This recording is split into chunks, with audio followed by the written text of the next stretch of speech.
Jai Hind friends, welcome back. Let's start. What is the difference between vote on account and interim budget? Which of the above statement are correct? Okay. Statement 2 से पढ़ेंगे. Vote on account only deals with expenditure in government's budget, while an interim budget includes both expenditure and receipts. तो ये statement सही है. ठीक है. अभी statement 1 को पढ़ते हैं. The provision of vote on account is used by regular government while interim budget is provision used by caretaker government. तो दोस्तों ये स्टेटमेंट गलत है. Vote on account and interim budget ये दोनों भी यूज बाय रेगुलर गवर्नमेंट और care taker government. अभी इसमें एक वैल्यू एडिशन करो. ये वोट ऑन अकाउंट है ना, तो इट पासेस एवरी ईयर. ठीक है. Every year it passes. और इंटरिम बजट जो है ये जब इलेक्शन नजदीक होता है ना, तब इंटरिम बजट पास होता है. ओके. अभी नेक्स्ट नेक्स्ट क्वेश्चन देखते हैं.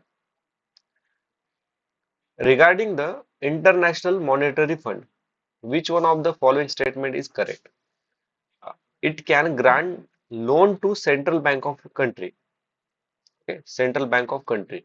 It grant loan to only member countries. It can grant only to developed countries. It can grant any countries. अभी देखो दोस्तों, अगर अभी समझने के लिए एक एग्जांपल लेते हैं.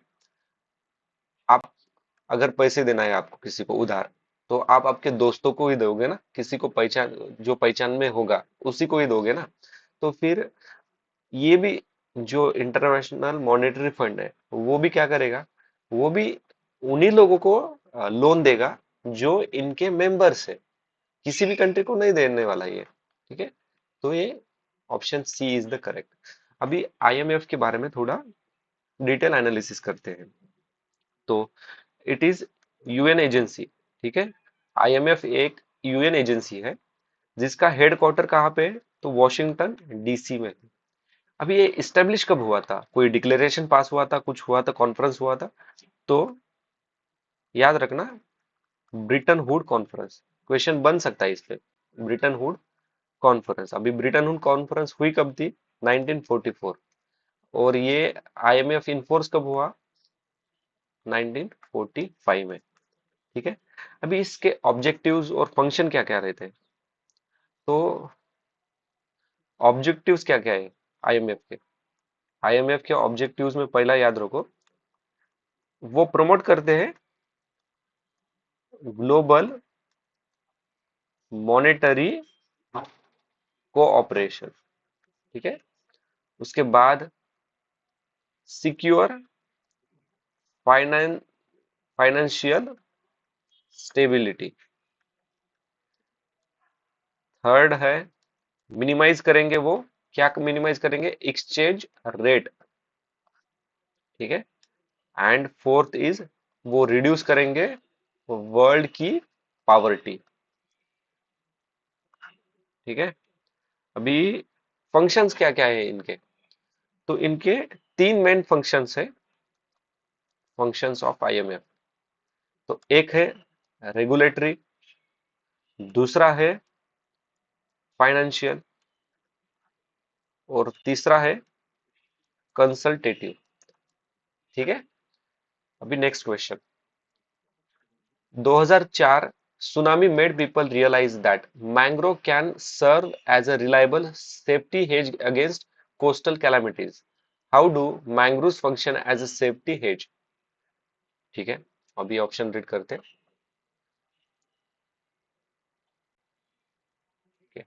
The mangrove swamp separate the human settlement from the sea by a wide zone in which people neither live nor venture out. कुछ भी बोल रहे हैं. The mangrove provide both food and medicine with people which people are in need of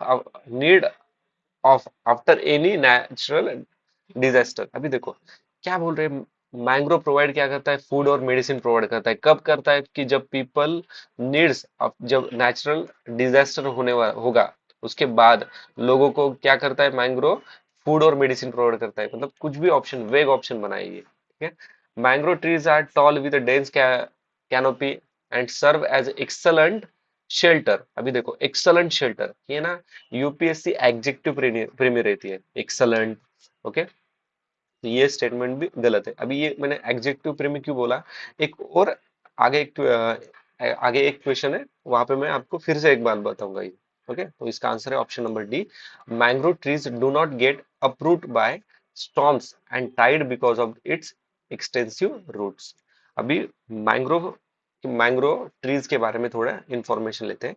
तो mangrove represent littoral forest ecosystem. Okay, mangrove represent littoral forest ecosystem. Mangroves are salt tolerant, और mangrove salt tolerant होती है, इसी वजह से उन्हें क्या कहा जाता है, हेलोफाइट्स। अभी ये हेलोफाइट्स पर ना आगे क्वेश्चन पूछा है कि हेलोफाइट्स क्या होते हैं, ठीक है। इसके बाद मैंग्रोव को जो रूट्स रहते हैं ना, those roots are blind roots, और ये ब्लाइंड रूट्स को क्या कहा जाता है, तो उन्हें कहा जाता है नोमैटोफोरस। ओके, नोमैटोस्फोरस। अभी एक और इम्पोर्टेंट पॉइंट याद रखना, सुंदरबन ये largest mangrove in the world, और सुंदरबन एक यूनेस्को हेरिटेज साइट भी है। अभी नेक्स्ट क्वेश्चन क्या है, Jain philosophy hold that the world is created and maintain by, तो यूनिवर्सल लॉ। अभी इनकी एक और फिलोसॉफी है कि all constitutes and action are governed by universal natural law। ठीक है, तो नेक्स्ट टाइम इस स्टेटमेंट पे भी क्वेश्चन पूछ सकते हैं, तो इसे याद रखना। अभी नेक्स्ट क्वेश्चन है, salinization occur when the irrigation water accumulate in the soil evaporate leaving behind salt and mineral. What are the effect of salinization in the irrigated land? D से पढ़ेंगे, it fill the air space in the soil with water. ठीक है, देखते हैं, it raises the water table. अभी क्या इसका और इसका क्या संबंध है, कुछ भी नहीं है, गलत है। It greatly increases the crop production. देखो अभी ग्रेटली इंक्रीजेस, अभी एक क्वेश्चन यहाँ पे क्या पढ़ा था, देखो एक्सलेंट ये एडजेक्टिव प्रीमियर, ये देखो ऑप्शन में जब भी इस तरह के ग्रेटली, एक्सलेंट, इस टाइप के जो एडजेक्टिव आएंगे ना, तो समझ लेना कि यहाँ पे कुछ ना कुछ तो ट्रैप है। ओके, अभी greatly increases the crop production नहीं होते बाबा, अगर सैलिनिटी इंक्रीज हो गए तो क्रॉप प्रोडक्शन क्या हो गए, it makes some soil impermeable. Option B is the right statement. ठीक है, अभी देखो एग्जामिनर में एग्जाम स्टेटमेंट में जब सम, फिर कैन, पॉसिबिलिटीज, ये जो स्टेटमेंट है ना, ये जो कीवर्ड्स है ना, ये पॉजिटिव वे में लेना है हमेशा। ठीक है, अभी नेक्स्ट क्वेश्चन देखो, red data book publish by the international union for conservation of nature and natural resources contain a list of, okay, which of the above are correct, protected site for conservation of natural resources in various country, nahi, endemic plant and animal species present in the biodiversity hotspot, nahi, threaten the plant and animal species, option 2 is the right answer। अभी IUCN ने 9 categories में species divide किए हुए हैं। ठीक है, ये 9 categories कौन सी है हमें इतना इंपॉर्टेंट है नहीं हो। ठीक है, अब तो इसका आंसर है option number B, only 2। Next question देखते हैं, what is the offering of teaser loan by commercial bank a cause of economic concern? Okay, which above are correct? In India, teaser loan are mostly given to inexperienced entrepreneurs to set up manufacturing or export unit. Teaser loan are considered to be an aspect of subprime lending, and bank may be exposed to the risk of default in future. ठीक है, may be मतलब एक possibility show कर रहा है, तो वो statement one सही है, और ये जो स्टेटमेंट टू है वो गलत है। अभी टीजर लोन होता क्या है इसके बारे में पहले जानते हैं। ठीक है, टीजर लोन मतलब क्या? अगर आपको लोन लेना है तो जो लोन रेट लो लो रेट पर लो इंटरेस्ट रेट पर लोन दिए जाते फॉर फ्यू इयर्स। ठीक है, फॉर फ्यू इयर्स मतलब देखो पहले 5 साल के लिए लो interest rate like 1% interest rate, but after the 5 year, ये मैं समझने के लिए 5 ईयर बोल रहा हूँ, ये डिपेंड ऑन वो जो लोन देने वाले हैं वो बैंक पे डिपेंड रहता है। ओके, अगर टीजर लोन मतलब एक 5 ईयर के लिए मैंने 1% लोन का इंटरेस्ट लिया, but after after the 5 year ये इंटरेस्ट रेट बढ़ाकर 2% या फिर 3% कर सकते हैं, तो इसे बोलते हैं टीजर लोन। ओके, अभी ये टीजर लोन बैंक किन किन लोगों को देती है? तो teaser loan given to entrepreneurs, उसके बाद होम लोन्स के लिए, और इन पर जब अगर किसी व्यक्ति को टीजर लोन के द्वारा पैसे देने हैं, ठीक है, तो उस व्यक्ति का एक्सपीरियंस मैटर करता नहीं है। ठीक है, डजेंट मैटर। तो इसका आंसर क्या आया?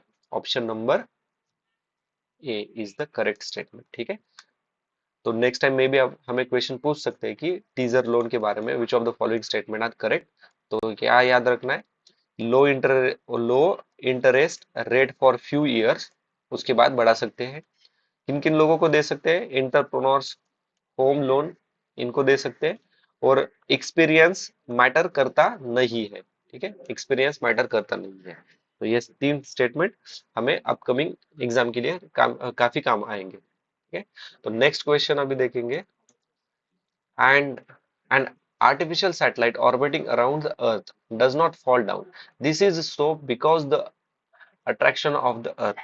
ठीक है, अभी देखो एग्जामिनर ने एक हिंट दी है, चारों स्टेटमेंट को देखो। अभी सी और डी को ध्यान से देखो, प्रोवाइड नेसेसरी मोशन, मतलब देखो आंसर इन दोनों में से ही एक होगा। ठीक है, तो 50-50% तो तक तो आप आ गए, तो इसका आंसर है option number D, provide the necessary acceleration.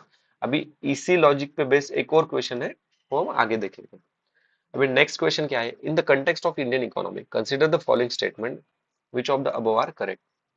Growth rate of GDP has steadily increases in the last 5 years. Growth rate in the per capita income has increased steadily increases in the last 5 years.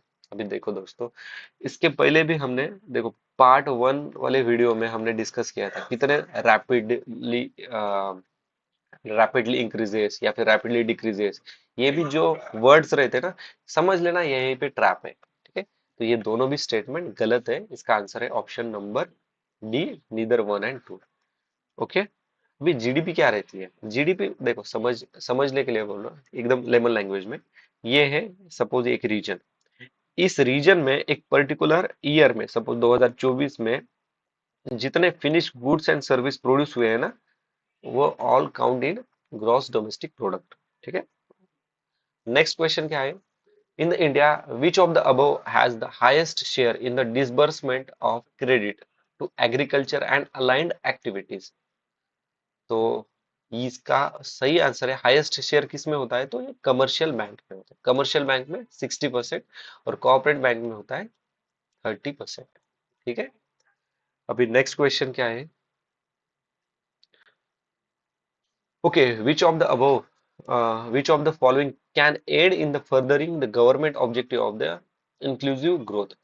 Correct statement पूछा है। अभी देखो government कोई भी programme launch करता है या फिर कोई भी स्कीम लॉन्च करता है तो इसका मोटिव होता है वेलफेयर, ज्यादा से ज्यादा लोगों का वेलफेयर करना या फिर देश का ग्रोथ बढ़ाना। तो प्रोमोटिंग सेल्फ हेल्प ग्रुप सही है, promoting micro small and entrepreneur internship ये भी सही है। अभी देखो सेल्फ हेल्प ग्रुप या फिर micro small and medium enterprises को प्रमोट किया तो क्या होगा? लोगों को रोजगार मिलेगा, रोजगार मिलेगा तो मतलब क्या होगा? डिमांड एंड सप्लाई होगा, इकोनॉमी क्या होगी? इकोनॉमी में ग्रोथ होगी, अनएम्प्लॉयमेंट कम होगा। तो ये तो पॉजिटिव स्टेप्स है ना, और ये तो देश के ग्रोथ में है। क्या करेंगे, इंपॉर्टेंस है ना। अभी थर्ड देखो, implement the right to education act, सही है। अगर राइट टू एजुकेशन एजुकेशन दोगे तो क्या होगा, स्किल सेट बनेगा। ठीक है, स्किल सेट बनेगा मतलब उस इंसान को कहाँ पे इन्वेस्ट करना है, कहाँ पे उसका बेनिफिट है, इसका नॉलेज मिलेगा। ठीक है, तो इसका आंसर है option number D. What is the government of India disinvesting the equity in the central public sector enterprises? Okay, which of the are correct? Government no longer intend to retain the management control of the CPSC. ठीक है, government intend to use the revenue earned from the disinvestment mainly to pay back the external debt. देखो, mainly to पे नहीं दोस्तों, ये mainly word एक trap word है। अभी देखो, मेरे को बताओ, गवर्नमेंट डिसइन्वेस्टमेंट करेगा, ठीक है। पहले तो समझ लो डिसइन्वेस्टमेंट क्या होती है। डिसइन्वेस्टमेंट मतलब अभी एक समझ, एक एग्जांपल के तौर पे समझते हैं। एक एक्स वाई जेड कंपनी है, ठीक है, गवर्नमेंट की है। ओके, ये गवर्नमेंट कंपनी है, तो गवर्नमेंट क्या करेगा, ये इस कंपनी के मेजर शेयर्स क्या करेगा, सेल कर देगा।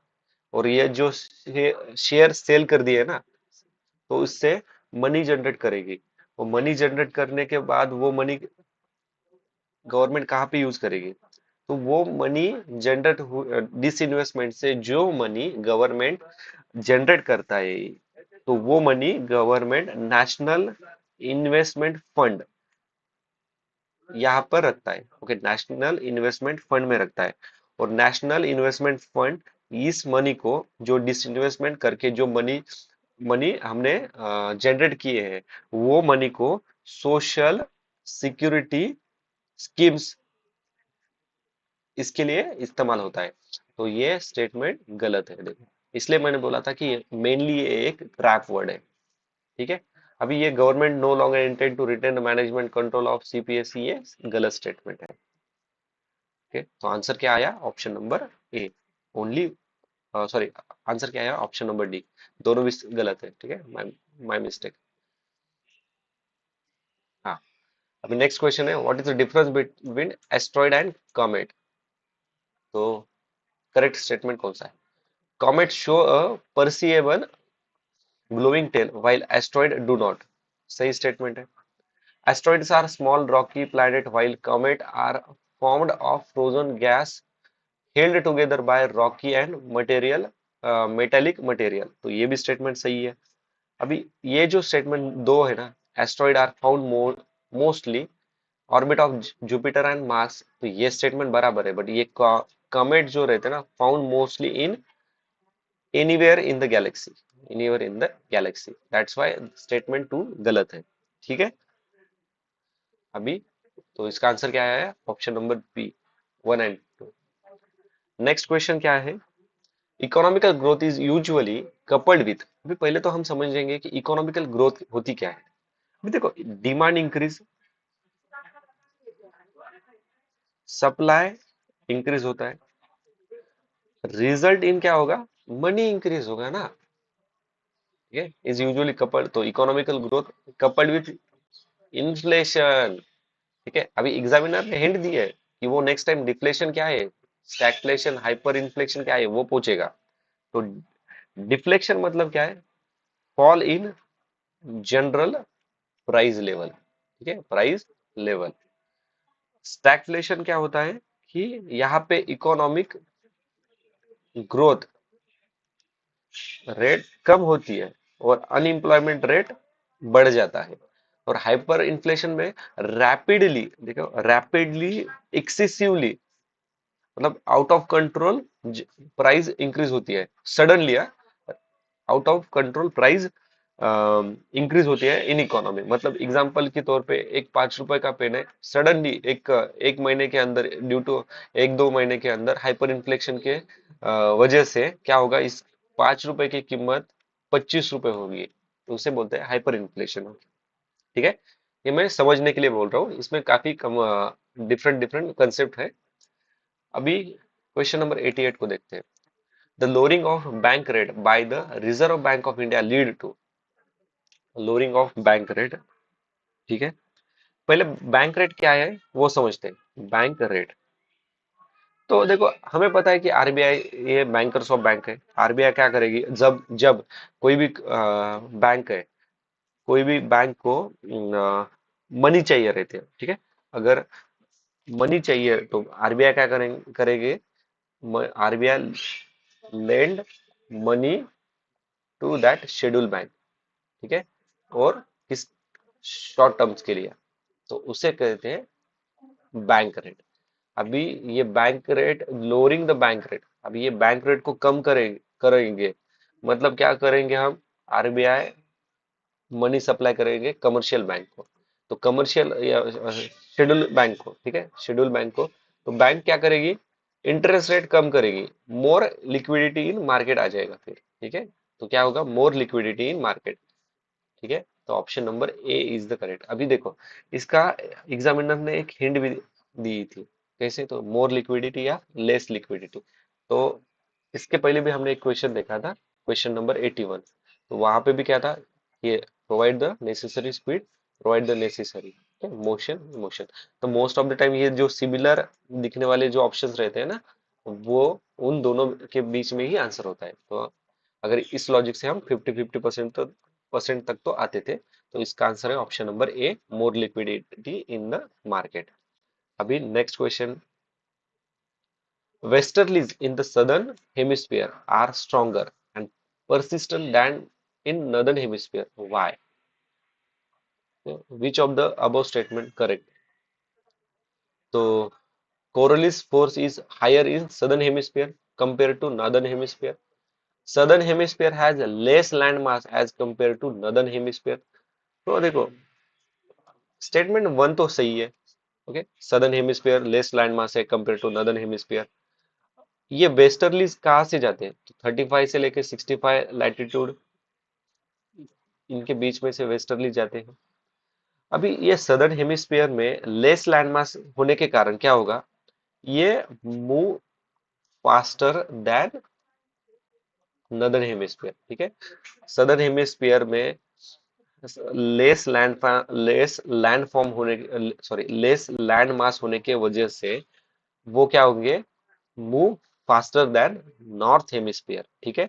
तो अब अभी देखो Coriolis force is higher in southern hemisphere compare to northern hemisphere, तो ये स्टेटमेंट गलत है, ठीक है। अभी एग्जामिनर हमें बता रहा है कि वो नेक्स्ट टाइम क्या कोरिलिस फोर्स के ऊपर क्वेश्चन पूछेगा। तो कोरिलिस फोर्स क्या रहता है, समझ लो, तीन कंसेप्ट को समझ लो, ठीक है। ये है अपनी अर्थ, ये है अपना इक्वेटर, ये है पोल, ठीक है। इक्वेटर से जैसे जैसे हम ऊपर जाएंगे, जैसे जैसे ऊपर जाएंगे वैसे वैसे कोरोलिसिस फोर्स क्या होगा, इंक्रीज होगा। मतलब क्या, इक्वेटर पे कोरोलिसिस फोर्स कम है, ठीक, कम है कंपेरेटिवली पोल, मतलब पोल पे कोरोलिसिस फोर्स क्या है, ज्यादा है, ओके, मैक्सिमम एट पोल, ठीक है।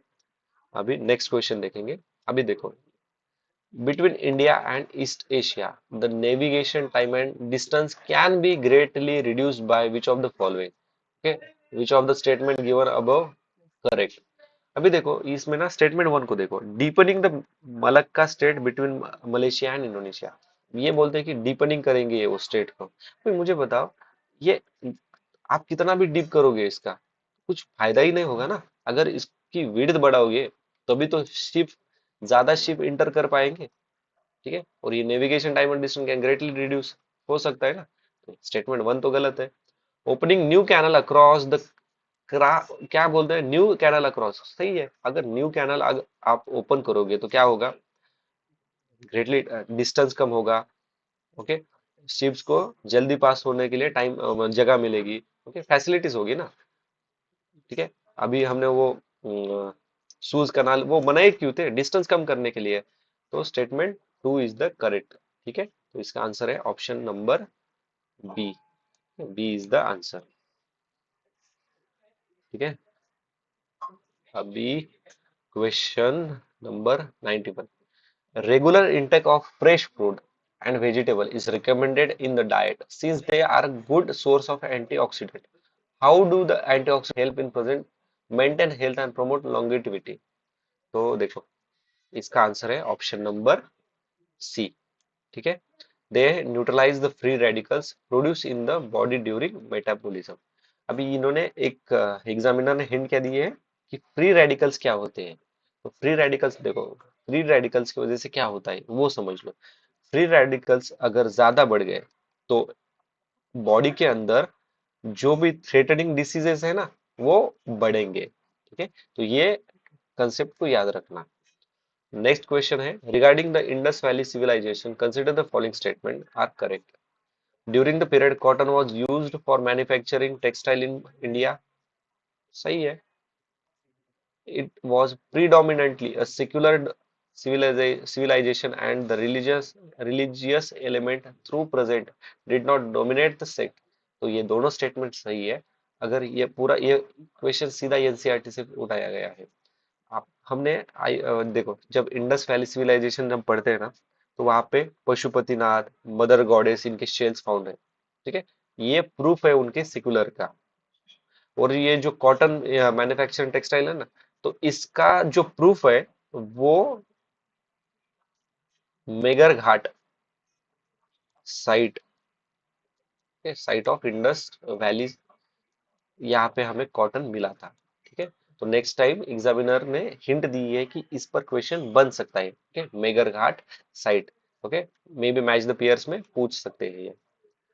अभी नेक्स्ट क्वेश्चन देखेंगे। अभी देखो lower Gangetic Plain is characterized by humid climate with high temperature throughout the year. Which one among the following pair of the crop is most suitable for this region? तो Gangetic plane बोल रहे हैं through out the year उन्हें high temperature चाहिए। मतलब cotton wait wheat तो नहीं है, कॉटन भी नहीं है, बचे क्या ऑप्शन नंबर सी पैडी और जूट।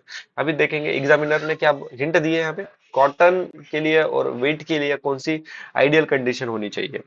तो कॉटन के लिए देखो, कॉटन के लिए तो 2019 का यूपीएससी एग्जाम पेपर देखोगे ना आप तो सीधा क्वेश्चन पूछा है 2020 का 20 का। ओके, कोरोना के टाइम पे ये एग्जाम हुआ था। कोविड सॉरी कॉटन की कैरेक्टरिस्टिक पूछे थे उन्होंने। ठीक है, तो कौन कौन से frost free period, plenty of sunlight, frost frost free period of 210 days का, 210 डे, एक 210 डेज का। तीसरा है टेम्परेचर 21 डिग्री सेल्सियस होना चाहिए। ठीक है, एवरेज बोल रहा हूं मैं। अभी वीट के कौन कौन से कैरेक्टरिस्टिक है। तो वीट के लिए टेम्परेचर चाहिए 15 से लेके 24, but they can sustain even 4 degree Celsius temperature पर भी। ओके, टेम्परेट रीजन में ये आते हैं। और इसका पीएच वैल्यू क्या है वीट के सॉइल के लिए 5.5 से लेकर 7.5। ओके, और इन्हें कोल्डर टेम्परेचर की जरूरत होती है। ठीक है, अभी next question, what could be the main reason for the formation of Africa and Eurasian desert belt. Correct statement कौन से। It is located in the sub tropical high pressure belt, it under the influence of warm ocean current. ठीक है, अभी देखो it is located in the sub tropical high pressure belt, ये statement सही है। और ये जो वार्म है ना ये वार्म नहीं है, it influence on cold ocean current है। अभी देखो पहले तो डेजर्ट कहाँ पे फॉर्म होते हैं। तो डेजर्ट मेनली फॉर्म इन 15 से लेके 30 नॉर्थ साउथ लैटिट्यूड एरिया में हमें डेजर्ट देखने को मिलते हैं। ठीक है, अभी desert form due to desert form होते क्यों है, high pressure belt, high pressure belt होते हैं। But high pressure belt pressure cell जो है ना वहां पे क्या होता है कि जो एयर रहती है ना एयर गोज डाउन। अगर एयर डाउन हो गई तो रेनफॉल होगा नहीं, रेनफॉल हुआ नहीं मतलब क्या होगी, रीड एटमॉस्फेयर बनेगा मतलब डेजर्ट फॉर्म होगा। वेयर एज अभी देखो हमने क्या देखा था हाई प्रेशर बेल्ट हुआ था एरिया। ठीक है, अभी लो प्रेशर बेल्ट में क्या होगा इसके अपोजिट होगा, जो एयर है वो हाई प्रेशर बेल्ट में एयर जो नीचे जा रही थी वो लो एयर प्रेशर में एयर ऊपर जाएगी। और एयर ऊपर जाने के बाद क्या होगा, रेनफॉल होगा। ठीक है। अभी मैंने यहाँ पे बोला था कि it is under the influence of cold ocean current, क्योंकि कोल्ड ओशन करंट क्या करते हैं, cold ocean current gives desiccating effect. Desiccating effect, examiner चिल्ला चिल्ला के बोल रहा है हमें कि नेक्स्ट टाइम वो डेसिकेटिंग इफेक्ट पे क्वेश्चन पूछेगा। तो कोल्ड ओशन करंट की वजह से डेसिकेटिंग इफेक्ट बनता है, और वो डेसिकेटिंग इफेक्ट लीड्स टू डेजर्टिफिकेशन। अभी इस एक और रीजन है उसकी वजह से क्या होता है, डेजर्टिफिकेशन होता है, वो है कैनरी करंट। तो canary current flows cold cold flow, okay, cold flow through Afghanistan, that's why Afghanistan में हमें डेजर्ट मिलते हैं। ठीक है। कैनरी करंट कहाँ से कोल्ड फ्लो करते हैं, अफगानिस्तान में, और दैट्स वाई अफगानिस्तान में डेजर्ट पाए जाते हैं।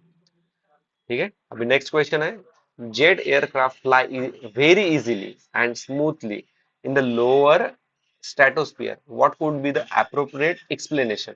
अभी देखो, एकदम नॉर्मल सोचो, अगर एयरक्राफ्ट उड़ाना है मुझे इजीली और स्मूथली, तो रास्ते में जो भी होगे दिक्कत, जो भी रेजिस्टेंस होगे, वो नहीं होनी चाहिए। देयर आर नो क्लाउड्स और no water vapour, there are no vertical winds. दोनों स्टेटमेंट सही है। ठीक है। अब जस्ट एग्जाम्पल के समझने के लिए बोल रहा हूँ, ठीक है।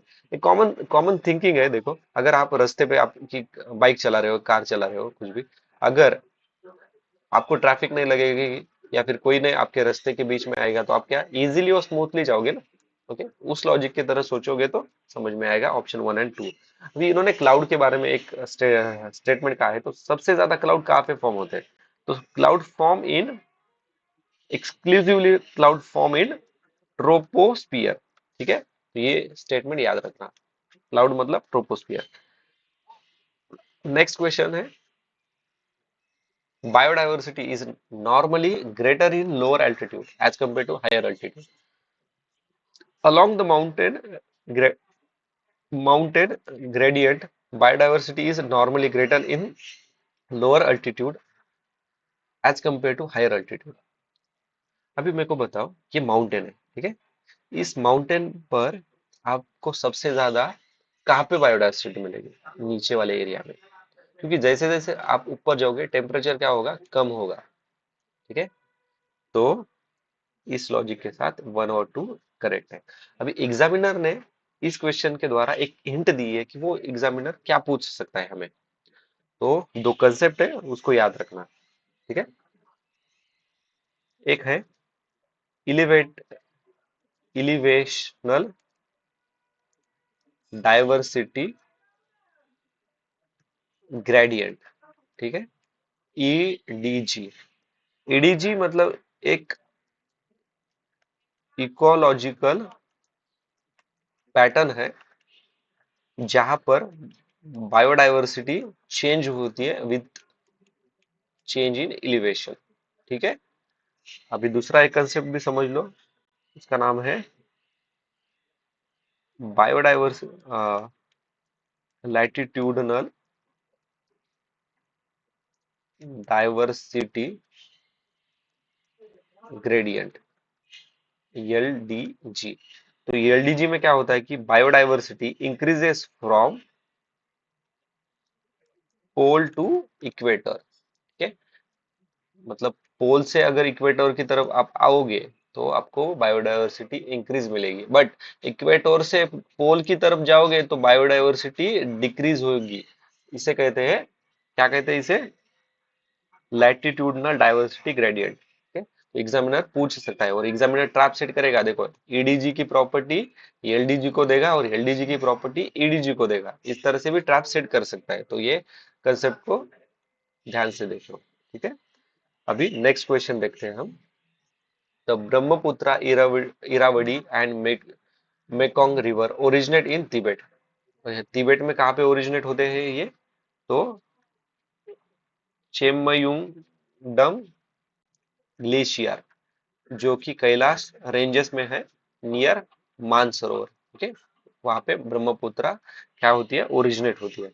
And flow normally and parallel mountain ranges the upper reaches of the river Brahmaputra make U turn in the course to flow into India, this U turn due to, तो इसका आंसर है option number B, syntaxial bending of geological young Himalaya.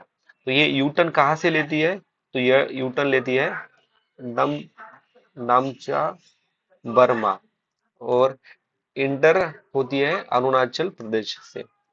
अभी इसकी tributaries कौन कौन सी है, तो दिबांग, लोहित, सियांग, बुरही, दिहिंग, फिर तीस्ता। तीस्ता को याद रखना कि इस पे क्वेश्चन है आगे। उसके बाद है धनसारी, इस पे भी एक क्वेश्चन है। ठीक है, ये जो हम एनालिसिस कर रहे हैं ना, ये पूरे एग्जाम में ऑलरेडी पीवाईक्यूज में पूछे गए हैं। ठीक है, अभी नेक्स्ट क्वेश्चन डिस्कस करेंगे। A state in India has the following characteristics. अभी ना ये स्टेट की कैरेक्टरिस्टिक्स के बारे में पूछा है।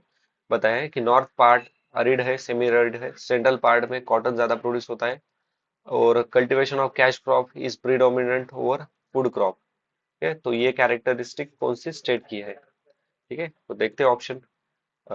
तमिलनाडु, कर्नाटका, गुजरात और ये आंध्र प्रदेश। अभी मुझे बताओ, ये है अपना, ओके, ये इंडिया, ओके, ये गुजरात वाला, ये पूरा सी बेल्ट है। ठीक है, यहाँ से क्या होता है, कोकन किनार पट्टी चालू हो जाती है।